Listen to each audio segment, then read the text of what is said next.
Pourquoi vous devez vous former comme prof de FLE? Bonjour à tous, c'est Jérémy, bienvenue sur la chaîne Ancien FLE en ligne. Bienvenue dans ce nouveau podcast aujourd'hui, dans lequel on va répondre à cette question qui est essentielle.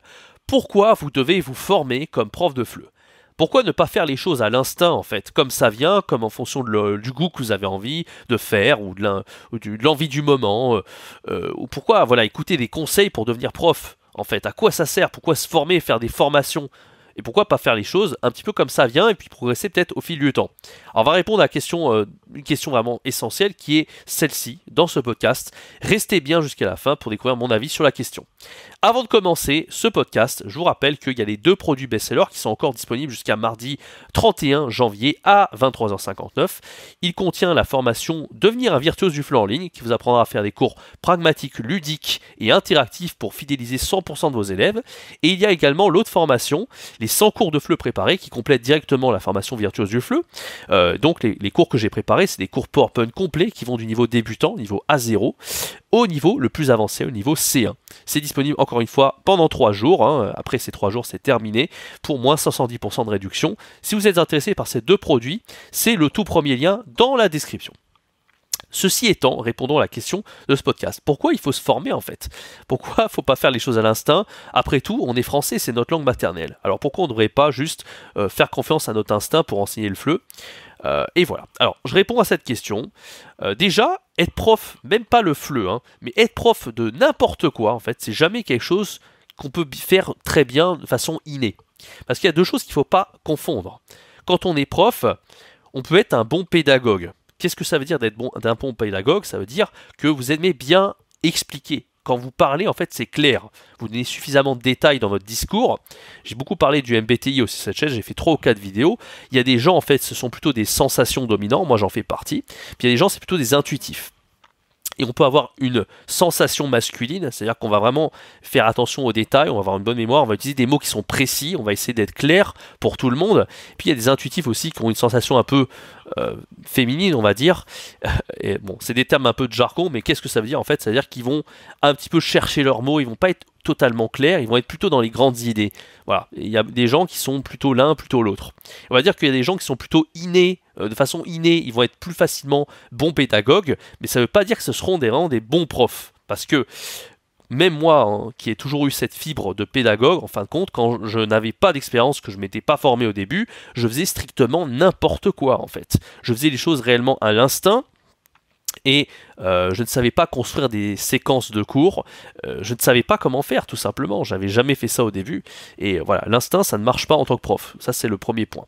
Je vais donner un exemple tout bête en fait, quand j'ai commencé comme prof de FLE au début, c'était en Allemagne en 2015, j'avais enseigné dans une école agroalimentaire, enfin c'était une entreprise plutôt agroalimentaire, et moi, pour enseigner le FLE, qu'est-ce que je faisais? J'avais repris un peu le modèle de la fac, parce que j'étudiais les langues, j'étudiais l'allemand et l'anglais.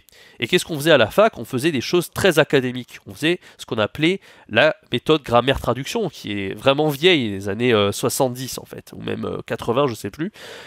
Ouais, bon, je crois que c'est les années 70, je sais plus exactement. Mais enfin, la méthode grammaire-traduction, c'est un truc qui est hyper académique, qui va vous faire progresser en grammaire, en traduction.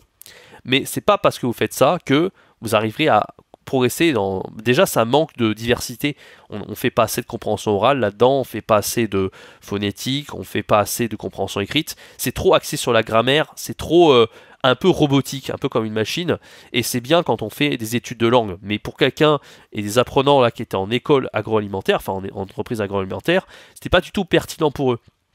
Malheureusement, moi j'ai fait les choses à l'instinct, parce que c'est ce que j'ai étudié à la fac, voilà, j'avais que ça comme modèle de référence, je n'y connaissais strictement rien dans l'enseignement du FLE, et en fait mon instinct était très mauvais. Vous voyez qu'en fait le fait qu'on fasse les choses à l'instinct, finalement on ne sait pas faire. Ça c'est évident, je vous apprends rien, mais c'est bien de le souligner. C'est pas parce que vous êtes français, que c'est votre langue maternelle, que vous arriverez à enseigner.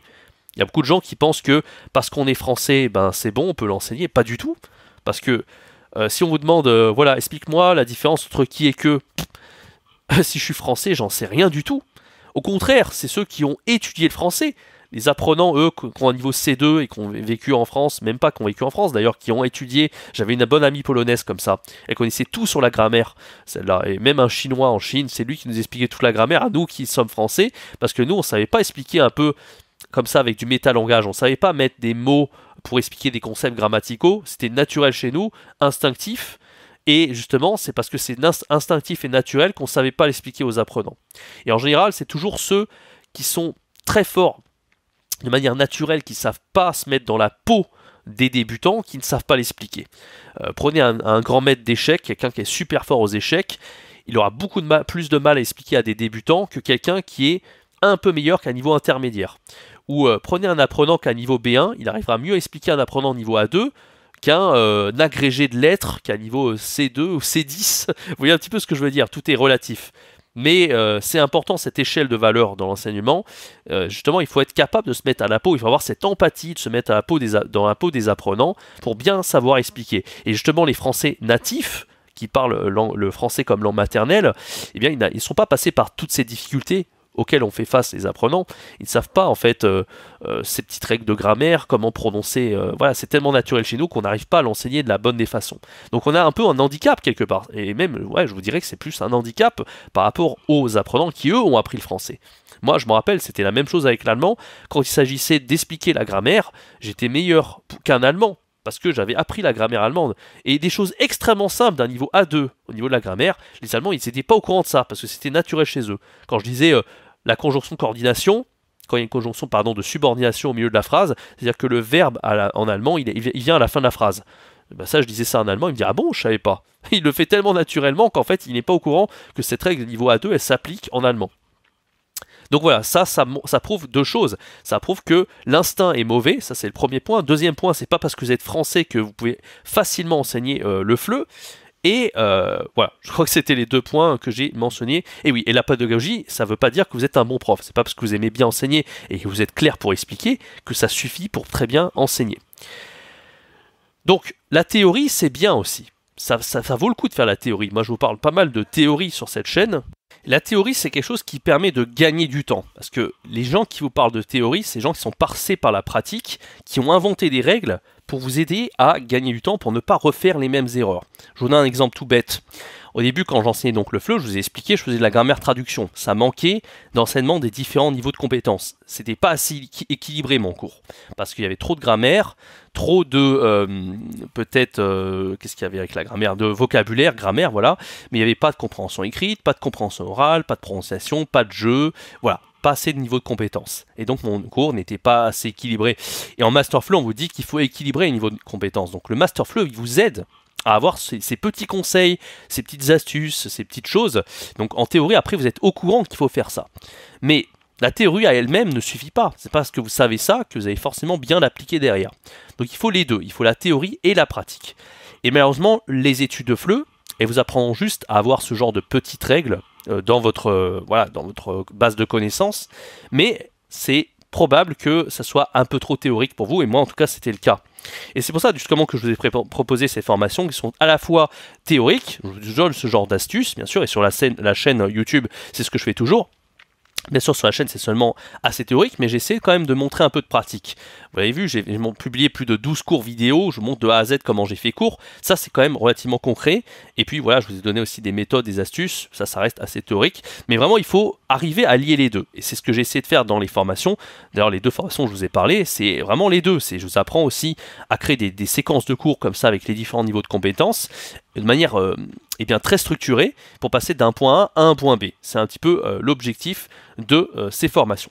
Donc en résumé, ce que je vous ai dit dans ce podcast, c'est que c'est pas parce qu'on est un bon pédagogue, qu'on aime bien expliquer, qu'on est forcément un bon prof. Ça c'était le premier point. Le deuxième point, l'instinct nous fait faire un peu n'importe quoi. Donc, souvent on dit qu'on va faire les choses à l'instinct. Moi toujours quand j'ai fait des trucs à l'instinct, quand j'enseignais, c'était un petit peu nul. D'accord ? Ensuite, l'autre conseil que je vais donner, oui, c'est pas parce que c'est votre langue maternelle que vous allez forcément bien l'expliquer, hein, au contraire, justement les apprenants qui sont passés par ces difficultés-là, ils enseignent mieux, donc vraiment on est obligé un petit peu de se mettre dans la peau des apprenants de français qui apprennent le français, c'est un petit peu chiant parce que c'est notre langue maternelle, moi j'aimais bien le faire en langue, hein, en anglais, en allemand, en chinois, mais quand il s'agissait de le faire en français, ça me passionnait pas, parce que moi je préférais apprendre des langues que je connaissais pas, plutôt que ma propre langue maternelle, dans laquelle on maîtrise déjà le vocabulaire et la grammaire. Bien sûr, c'est pas parce qu'on maîtrise le vocabulaire et la grammaire qu'on connaît la théorie qui est derrière, même pour la prononciation, c'est la même chose. Mais bon, voilà, quand on est sur le terrain, quand on est prof de FLE, on cherche à s'intéresser un petit peu à tout ça, et puis finalement, voilà, en gagnant en compétences, on finit par apprécier ça, et c'est ça qui est très très important. Donc voilà pourquoi moi je vous conseille justement de vous former en fait, et à travers mes formations, vous pouvez très bien faire un master FLE, un DA FLE, peu importe, mais ça sera relativement théorique. Si vous vous formez par le biais de ces diplômes, vous aurez le sésame des diplômes qui vous permettra de passer par la case salarié dans des écoles de FLE, et ça c'est la case la plus importante, c'est là-dedans que vous allez vraiment apprendre en compétences et vous former sur le terrain. Mais moi j'essaie, à travers toutes ces vidéos et mes formations, j'essaie de vous donner un peu les deux, la théorie, beaucoup de théorie bien sûr, et la pratique à fond. Et je vous invite du coup à vraiment vous pratiquer, faire vos cours de FLE et vous remettre en question en permanence. Voilà, j'espère que ce podcast vous aura plu. Je rappelle qu'il y a les 2 formations best-seller à travers devenir un virtuose du FLE en ligne pour faire des cours pragmatiques, ludiques et dynamiques pour vos élèves, avec les 100 cours de FLE préparés qui vont avec, qui vous feront économiser jusqu'à 300 heures de préparation. Tout ça est dans le premier lien dans la description. Quant à moi, je vous donne rendez-vous très bientôt sur cette chaîne pour un prochain podcast. C'était Jérémy, ciao, bye bye.